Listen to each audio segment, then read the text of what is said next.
لقد كان في قصصهم عبرة لأولي الألباب ነቢያችን ሰለላሁ ዐለይሂ ወሰለም የ25 ዓመት ወጣት ነበሩ። በታማኝነታቸው ሰዎች ዘንድ ይታወቃሉ። የመካ ባለባቶች ዘንድ እንኳን ሳይቀር የተከበሩ ሰው ናቸው። ነቢያችን ከሰዎች ሁሉ ደግ፣ ቸር፣ እውነተኛና ታማኝ ስለሆኑ ነው የመካ ቁረይሾች ሙሐመዱል አሚን ወይም ታማኝ ሙሐመድ እያሉ የሚጠሯቸው የነበረው። ነቢያችን አደራን በመጠበቅ በጣም ይታወቁ ስለነበር አንዳንድ ባለሀብቶች ነቢያችንን ያስነግሯቸው ነበር። እሳቸውም ከትርፉ በሚሰጣቸው ገንዘብ አጎታቸውን አቡ ጣሊብ ይደግፉት ነበር። በመካ ውስጥ ኸዲጃ ቢንት ኹወይሊድ የምትባል አስተዋይና ጥብቅ ሴት ነበረች። ጥብቅ ከመሆኑ የተነሳ የመካ ሰዎች አጣሂራ ወይም ንጹህ ብለው ይጠሯት ነበር። ኸዲጃ ሀብታም የነበረች ስትሆን በገንዘቧ ትነግር ነበር። ከሀብታም ሰው ጋር ትዳር መስረታ የነበረች ቢሆንም ባሏ ሞቶባታል። ከዚያ በኋላ ብዙ የመካ ባላባቶች ለትዳር ቢጠይቋትም እሷ ግን አንዳቸውንም አልተቀበለችም ነበር። በዚያን ጊዜ በነበሩት የንግድ ማዕከሎች ላይ ሸቀጦችን ከመካ እስከ ሶሪያ እንዲሁም እስከ የመን ድረስ ይገበያዩ ነበር። የእሷ ንግድ ከቁረይሾች የንግድ ልውውጥ ሁሉ ይበልጣል። በፍትሃዊ መንገድና ከፍተኛ ጥራት ያላቸውን ዕቃዎች በማቅረብ ትታወቅ ነበር። ኸዲጃ ወንዶችን እየቀጠረች እንዲነግዱላት ታደርግ ነበር። ጊዜው የድንቁርና ስለነበር ሰራተኞቿ ከገንዘቧ ሊሰርቁ እንደሚችሉ ምንም ጥርጥር የለውም።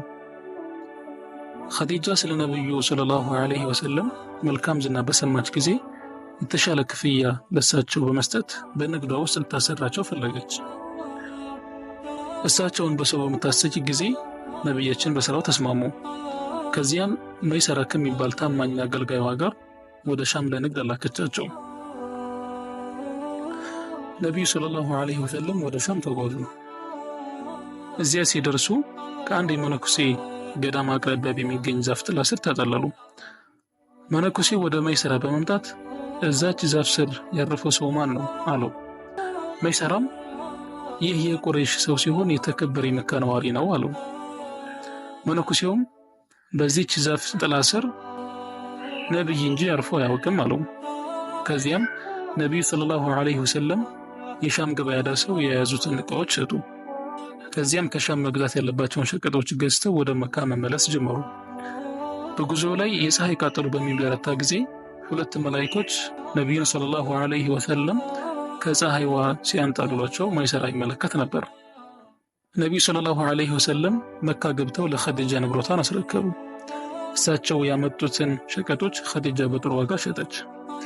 የኸዲጃ ትርፍ እጥፍ ድርብ ሆነ። አይተው የማታውቀውን ትርፍ አገኘች።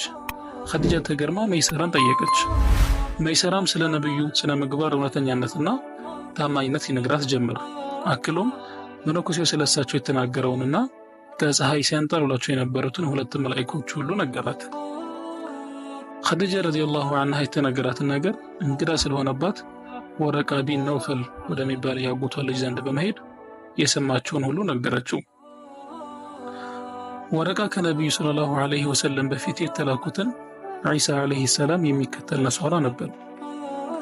ከቀደምት ከአላህ የወረዱ መጽሐፍት እውቀት ስለነበረው እነዚህ ምልክቶች የመጨረሻው ነቢይ ምልክቶች እንደሆኑና ሙሐመድ ሰለላሁ ዐለይሂ ወሰለም የመጨረሻው ነቢይ እንደሚሆኑ አበሰራት። በነቢዩ ሰለላሁ ዐለይሂ ወሰለም ስብዕና ተማርካ የነበረችው ኸዲጃ አዲሱን ብስራት በሰማች ጊዜ የእሳቸው ሚስት ለመሆን መመኘት ጀመረች። የእሳቸው አይነት ወንድ በፍጹም እንደማታገኝ አሰበች። ነገር ግን እሷ እድሜዋ 40 ዓመት ሲሆን የእሳቸው እድሜ ደግሞ ገና 25 ዓመት ነበር። እንዴት ሊሳካ እንደሚችል ስታስብ ከባድ ጭንቅ ሆነባት። ኸዲጃ በሐሳብ ተወጥራ ሳለ ነፊሳ የምትባል ጓደኛዋ እሷ ዘንድ መጣች። ሁለቱ የተጫወቱ ሳለ ኸዲጃ ከምትናገራቸው ነገሮች ነፊሳ የኸዲጃን ድንገት ተረድታ አረጋጋቻት። እሷ በብዙ የቁረይሽ ባላባቶች የምትፈልግ ቆንጆ ሀብታምና ጥሩ ቤተሰብ ያላት መሆኑን ነገረቻት። ነፊሳ ከኸዲጃ ቤት እንደወጣች ቀጥታ ወደ ነቢያችን ሄደች። እሳቸው ዘንድ ስትደርስም ሙሐመድ ሆይ እንዳታገባ የሚከለክልህ ነገር ምንድን ነው አለቻቸው። እሳቸውም እኔ የማገባበት ንብረት የለኝም አሏት። ነፊሳም የጋብቻው ጣጣ ሁሉ ተሸፍኖልህ ወደ ውበት፣ ሀብት፣ ክብርና ጥሩ ቤተሰብ ብትጠራ ትቀበላለህን አለቻቸው። እሳቸውም ግራ በመጋባት ማን ናት አሉ። እሷም በፍጥነት ኸዲጃ ቢንት ኹወይሊድ አለቻቸው። እሳቸውም እሷ ከተስማማች እኔ ተቀብያለሁ አሉ።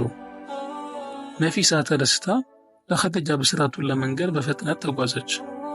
ነቢያችን ኸዲጃን ማግባት እንደሚፈልጉ ለአጎቶቻቸው ተናገሩ። አቡ ጣሊብ፣ ሐምዛና ሌሎችም ሰዎች በመሆን ኸዲጃን ለማጨት አጎቷ ዘንድ ሄዱ። አጎቷም የሙሐመድን መልካም ዝና ስለሚያውቁ ጋብቻቸውን በደስታ ተቀበሉ እና አቡ ጣሊብም ሀዘን ሰጥተው የጋብቻው ውል ተፈጸመ። ከዚያም ግመሎች ታርደው ስጋቸው ለድሆች ተከፋፈለ። እውነተኛው ታማኝ ወጣት ንጹሃን ኸዲጃ ገባ የሚለው ዜና በመካ ተሰራጨ። ነቢያችን ከኸዲጃ ጋር አስደሳች የሆነውን ጊዜ አሳለፉ። ከኸዲጃም 6 ልጆችን አላህ ሰጣቸው። ቃሲምና አብደላህ የሚባሉ ወንድ ልጆችን፣ እንደዚሁም ሩቅያ፣ ኡሙ ኩልሱም፣ ዘይነብና ፋጡማ የተባሉ ሴት ልጆችን አላህ ሰጣቸው። ኢብራሂም ከሚባለው ወንድ ልጃቸው በስተቀር ሁሉም ልጆቻቸው የተገኙት ከኸዲጃ ነበር። ነገር ግን 3ቱም ወንድ ልጆቻቸው ለሕፃንነታቸው ሞቱ። ከፋጡማ በስተቀር ሴት ልጆቻቸው የሞቱት ከእሳቸው ሞት በፊት ነበር። እሳቸውም የአላህ ውሳኔ መሆኑን አውቀው ጌታቸውን ምንም ሳያማርሩ በጸጋ ተቀበሉ። ኸዲጃ ያላት ጥሩ ምግባርና ባህሪ አላህ ስለወደደላት ከዓርሽ በላይ ሆኖ ሰላምታን አወርዶላታል። ነቢያችንም በሷ ሰበብ የተባረከ በሆነው መኖሪያ ቤቷ ኖረዋል። በዱንያ ማየት ያልታደለውን ፊታቸውን በጀነት አላህ ያሳየን። ሰሉ ዐለል ሐቢብ።